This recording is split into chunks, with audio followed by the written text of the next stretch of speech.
विद्या spectrum channel पे जैसे आपको मालूम है कि हम IITI RAC से रिलेटेड यानी रेफ्रिजरेशन एयर कंडीशनिंग सिस्टम से और हमारी इंजीनियरिंग पर्पस की जो वीडियोस आती हैं, प्रोजेक्ट की वीडियोस आती हैं, आप देखते रहते हैं और लाइक्स करते हैं, सब्सक्राइब करते हैं, बहुत अच्छा लगता है। तो अगर आपको आज जो वीडियो में बने रहेंगे तो बहुत सीखने को मिलेगा। तो इसमें हम जो लेके आए हैं विद्या स्पेक्ट्रम अपने चैनल में रेफ्रिजरेंट प्रॉपर्टीज चार्ट और IITI स्टूडेंट के लिए। तो रेफ्रिजरेंट जनरली होता क्या है? रेफ्रिजरेंट एक ऐसा केमिकल है जिससे हम रेफ्रिजरेटर में, एयर कंडीशनिंग सिस्टम में ठंडा करते हैं, कूल करते हैं किसी भी रेफ्रिजरेटर को और एयर कंडीशनिंग सिस्टम के जरिए से अपने कंडीशन स्पेस में, जहां ठंडा करना होता है रूम में। तो ये क्या करता है? हीट को एब्जॉर्ब करता है और हीट को रिजेक्ट करता है। कंडेंसर में हीट को रिजेक्ट करता है और इवेपोरेटर में हीट को एब्जॉर्ब करता है। तो ऐसा रेफ्रिजरेंट जो कि हमारा, जिसका बॉइलिंग पॉइंट कम हो और हमारे एनवायरनमेंट के लिए अच्छा हो, ऐसा रेफ्रिजरेंट सबसे अच्छा माना जाता है। तो अब यहां पे क्योंकि रेफ्रिजरेंट का प्रेशर भी होता है, रेफ्रिजरेंट का ODP, GWP यानी ओजोन डिप्लेशन पोटेंशियल और ग्लोबल वार्मिंग पोटेंशियल, ये मैं अभी बताऊंगा क्या होता है।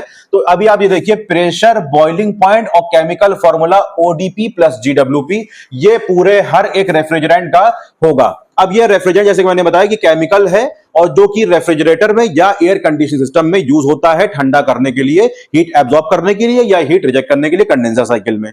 तो अब कूलिंग के लिए हम जो यूज करते हैं वो यूज करते हैं रेफ्रिजरेंट। अब रेफ्रिजरेंट बहुत तरीके के आ गए। तो अब ये रिसर्चर्स ने प्रूव किया, यहां पे रिसर्च की कि कैसे कैसे रेफ्रिजरेंट को क्वालिटी इंप्रूव की जाए। तो सबसे पहले हम रेफ्रिजरेंट को देख रहे हैं जो हमारा R22 रेफ्रिजरेंट है, R22 रेफ्रिजरेंट है। इसका जो सिलेंडर का कलर होगा वो ग्रीन होगा, देख रहे हैं आप। और स्टैंडिंग प्रेशर इसका देख रहे हैं वो 150 से 155 PSI होगा, पाउंड स्क्वायर इंच। अब इसका देखिए सक्शन प्रेशर क्या है, 60 से 70 PSI है। डिस्चार्ज प्रेशर क्या है? ये सक्शन प्रेशर को ही हम रनिंग प्रेशर भी कहते हैं। बच्चा घबराने की बिल्कुल जरूरत नहीं, कंफ्यूज होने की जरूरत नहीं। सक्शन प्रेशर क्या है, रनिंग प्रेशर क्या है? सक्शन प्रेशर को ही हम रनिंग प्रेशर कहते हैं। और स्टैंडिंग प्रेशर का मतलब यह है कि मशीन अभी बंद है, तो उस कंडीशन में जो वो प्रेशर गेज से हमको प्रेशर मिलेगा उसको हम कहते हैं स्टैंडिंग प्रेशर। और सक्शन प्रेशर का मतलब यह है कि जब हमने मशीन को ऑन कर दिया, AC या फ्रिज को ऑन कर दिया, तब हम गेज मैनीफोल्ड गेज लगाएंगे, तब वहां पे जो प्रेशर देगा वो देगा 70 से 60 से 70, वो देगा हमको रनिंग प्रेशर, सक्शन प्रेशर उसको कहा गया। अब ये डिस्चार्ज प्रेशर कहां देगा? ये डिस्चार्ज लाइन पे हमको देगा। 250 से 300 इसका PSI होना चाहिए। अब केमिकल फॉर्मूला क्या है? CHClF2, क्योंकि यहां पे फ्लोरीन कंपोनेंट है, इसलिए ये हमारे एटमॉस्फेयर के लिए, हमारे वातावरण के लिए बहुत ही ज्यादा हानिकारक है, क्योंकि इसमें क्लोरीन कंपोनेंट भी है और फ्लोरीन कंपोनेंट भी है। तो इसका ODP देखिए क्या है, ओजोन डिप्लेशन पोटेंशियल, यानी कि ओजोन को छेदने की क्षमता, यानी ओजोन को वहां से छेद देगा ये और वहां से रिएक्ट करके क्लोरीन O3 से रिएक्ट करके ClO2 बनाता है, जिससे वहां पे छेद हो जाता है, डिप्लेशन हो जाता है, जिसको हम कहते हैं ओजोन डिप्लेशन पोटेंशियल यानी उसकी ताकत कितनी है ओजोन को छेदने की। तो इसकी ताकत यह है 0.055, ये इसकी ताकत है ओजोन को छेदने की, यानी कि क्षमता रखता है ओजोन को छेदने की R22। इसलिए धीमे धीमे इंडियन गवर्नमेंट और हर जगह R22 को रिप्लेस किया जा रहा है, बैन लगाया जा रहा है। ठीक है, तो ये अब देखिए आप यहां पे GWP, तो GWP यहां पे देखिए, GWP का मतलब क्या है? Global warming potential. Global warming potential का मतलब यह है कि कौन सी गैस ग्लोबल वार्मिंग क्रिएट करने में पार्टिसिपेट करती है, यानी एक CO2 के जलने से उससे ज्यादा कितनी हीट इफेक्ट प्रोड्यूस कर रही है, तो वो कहलाएगा ग्लोबल वार्मिंग पोटेंशियल। यानी कि R22 में 1810 गुना CO2 जलने के 1810 गुना ग्रीन हाउस इफेक्ट है, ग्लोबल वार्मिंग पोटेंशियल है कि वो ग्लोबल वार्मिंग क्रिएट कर सकती है 1810 गुना। किससे? कार्बन डाइऑक्साइड से। यानी कार्बन डाइऑक्साइड जलेगी तो वो जो ग्लोबल वार्मिंग करेगी उससे ज्यादा 1810 गुना ये करेगी, R22 करेगी, इसलिए इसके अंदर GWP भी पाया गया। ठीक, अब देखिए आप समझ गए। अब R134A पे हम आ गए। अब देखिए इसका जो स्टैंडिंग प्रेशर है, यानी कि मशीन रुकी हुई है, बंद है, इसका स्टैंडिंग प्रेशर 80 से 95 PSI। सक्शन प्रेशर यानी कि रनिंग प्रेशर जो इसका है वो कितना है? 42 से 55 है। और जो इसका डिस्चार्ज प्रेशर, जो डिस्चार्ज लाइन पे हम नापेंगे मैनिफोल्ड गेज लगा के, तो देखिए यहां पे क्या है 130 से 150 है।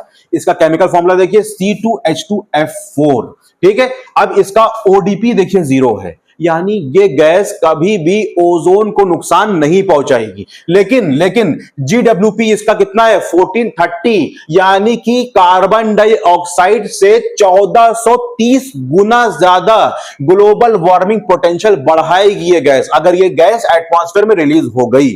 ठीक है, ये बात समझ में आ गई। अब 406 देखिए हम आ गए, 406 देखिए हम आ गए। इसका सिलेंडर कलर ये है, ये स्टैंडिंग प्रेशर है इसका, ये इसका है रनिंग प्रेशर, बिलो 0 to 1 इसका स्टैंडिंग प्रेशर है, ये इसका सक्शन प्रेशर है, ये इसका स्टैंडिंग प्रेशर है, और ये इसका आ गया डिस्चार्ज प्रेशर 50 to 150 psi।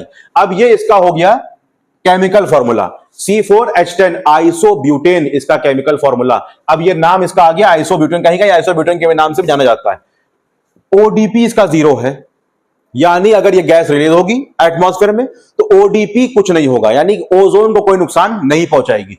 और इसका जीडब्ल्यूपी भी 3 है, यानी कि ये गैस कैसी है, ग्रीन गैस है, यानी कि ये इकोसिस्टम को हमारे नुकसान नहीं पहुंचाएगी, यानी ये गैस हमारी जीडब्ल्यूपी में ज्यादा ग्लोबल वार्मिंग को भी नहीं बढ़ाएगी। इसलिए रिसर्चर्स ने इसको प्रूव किया और लेके आए, इसको इंप्लीमेंट कराया, R134A के जगह पर R600A को लेके आए और यहां पे इसको यूज करने लगे।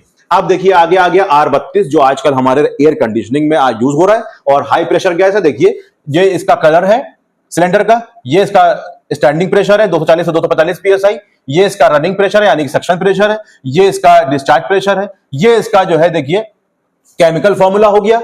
अब ओडीपी इसमें नहीं है, R32 में ओजोन को नुकसान पहुंचाने की क्षमता नहीं है, पोटेंशियल नहीं है, लेकिन जीडब्ल्यूपी को बढ़ाएगा, जीडब्ल्यूपी यानी ग्लोबल वार्मिंग को बढ़ाएगा। अगर ये रिलीज हो गया एटमॉस्फेयर में तो 675 गुना, किसके गुना, कार्बन डाइऑक्साइड CO2 के गुना, CO2 से 675 गुना ये हीटिंग इफेक्ट क्रिएट करेगा, ग्लोबल वार्मिंग क्रिएट करेगा। कहां, एटमॉस्फेयर में।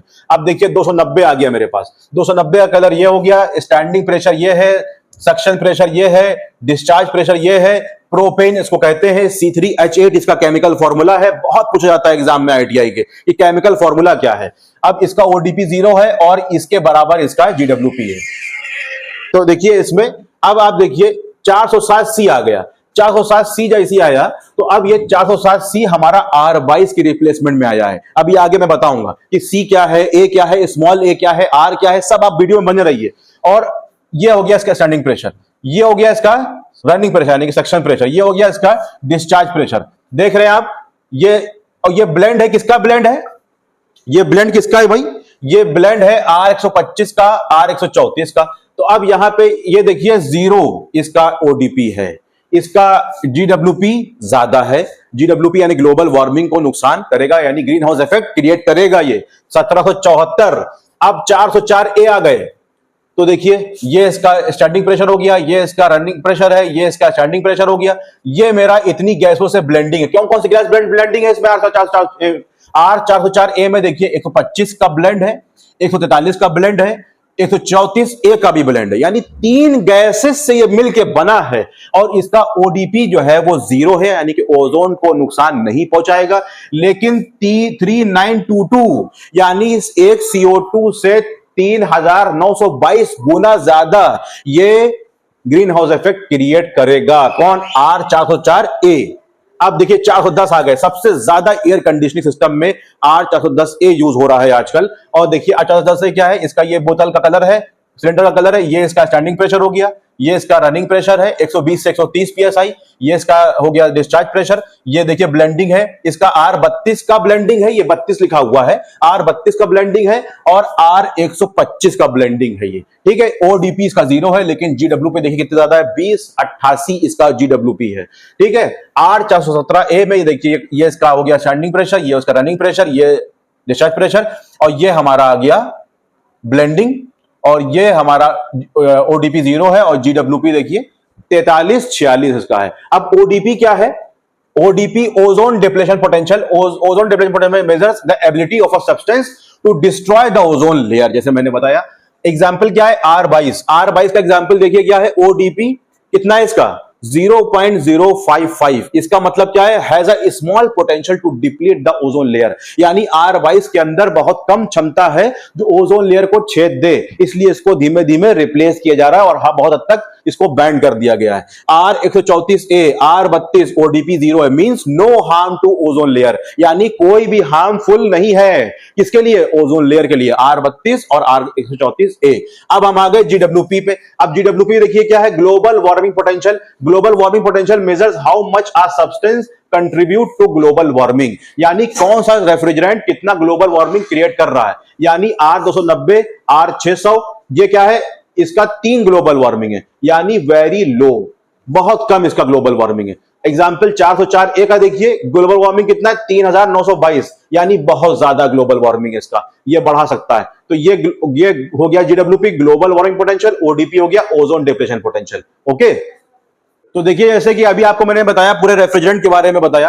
अब यहां रेफ्रिजरेंट के में जो R होता है, जो A होता है, B होता है, C होता है, ये क्या है? तो रेफ्रिजरेंट आप अपने विद्या स्पेक्ट्रम चैनल पर देख रहे हैं। तो letters in refrigerant name differentiate refrigerant type based on ASHRAE numbering system. ASHRAE ने जो नंबरिंग सिस्टम की है ये उसके अनुसार होता है। What does R in refrigerant name mean? R for refrigerant, R for क्या होगा? रेफ्रिजरेंट। R फॉर क्या है? Refrigerant. A indicates the substance inside used for cooling। जैसे R22 है तो रेफ्रिजरेंट 22, R134 है रेफ्रिजरेंट R134, R410 है यानी रेफ्रिजरेंट 410A। अब देखिए क्या स्टैंड करता है A, B, C, ये काहे के लिए लिखा गया है? तो refrigerant with same number but different blend composition, तो A के लिए लिखा गया है फर्स्ट कंपोजिशन, यानी A जो है वो फर्स्ट कंपोजिशन है। तो A देखिए यहां पे लिखा गया है 125 A, 143A, 134A।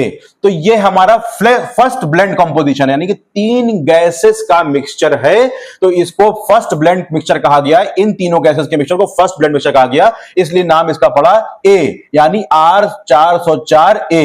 404 नंबर दिया है एशरे ने, A इसका नंबर है, R रेफ्रिजरेंट का नंबर है। ओके, तो अब देखिए यहां पे R404A में लिखा हुआ है लो टेम्परेचर रेफ्रिजरेंट ब्लेंड, यानी कि ये जितनी भी गैसेस हैं ये लो टेम्परेचर गैसेस हैं, तो इनका ब्लेंडिंग किया गया है, यानी कि इनको मिक्स किया गया है, इनको मिक्स करके R404A को बनाया गया है। ठीक है, अब देखिए आप, what does mean letter A? Small A का ही लिखा है भाई।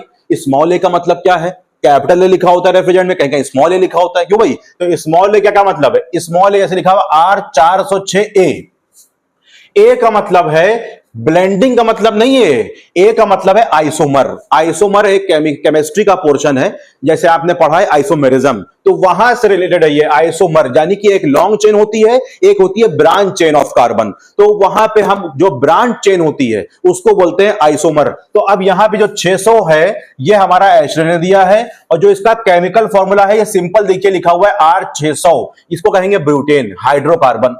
लेकिन जब ये आ जाएगा R600A, इसका मतलब है आइसोमर, इसका मतलब है isomer of butane. Isomer of butane इसका क्या मतलब है? आइसोमर ऑफ ब्यूटेन, यानी कि यहां पे कार्बन चेन की लॉन्ग चेन नहीं है, यहां पे कार्बन चेन की लॉन्ग चेन के साथ एक ब्रांच चेन भी जोड़ी हुई है, तो ब्रांच चेन जोड़ने से इसको कह दिया गया आइसोमर ऑफ ब्यूटेन, यानी ब्यूटेन का ये क्या है? आइसोमर। आइसोमर कहलाता है कि केमिकल फॉर्मूला सेम हो लेकिन उसका स्ट्रक्चर अलग अलग हो जाए, केमिस्ट्री का पोर्शन है, तो उसको कहा गया आइसोमर। तो आप देखिए आप, सिंपल ट्रिक क्या है इसको पहचान लगाने की? सिंपल मीनिंग R रेफ्रिजरेंट हो गया, A B C different blend composition हो गया, A लिखा हुआ है तो वो आइसोमर के लिए हो गया। बात समझ में आ रही है? तो R404A का मतलब क्या है? ब्लेंड मिक्सचर है। R407C का मतलब क्या हो गया? थर्ड ब्लेंड मिक्सचर है, थर्ड ब्लेंड मिक्सचर है। देखिए C का मतलब क्या लिखा हुआ है ऊपर? थर्ड ब्लेंड मिक्सचर है। R406A का मतलब क्या है? हाइड्रोकार्बन आइसोमर है। हाइड्रोकार्बन क्या है? आइसोमर है। तो ये सारी चीजें थी रेफ्रिजरेंट की जो मैंने यहां समझाने की कोशिश की। आप वीडियो में लाइक करिए, सब्सक्राइब करिए, चैनल को सब्सक्राइब करिए और कमेंट करके बताइए कि और क्या टॉपिक पर वीडियो चाहते हैं। Okay, thank you.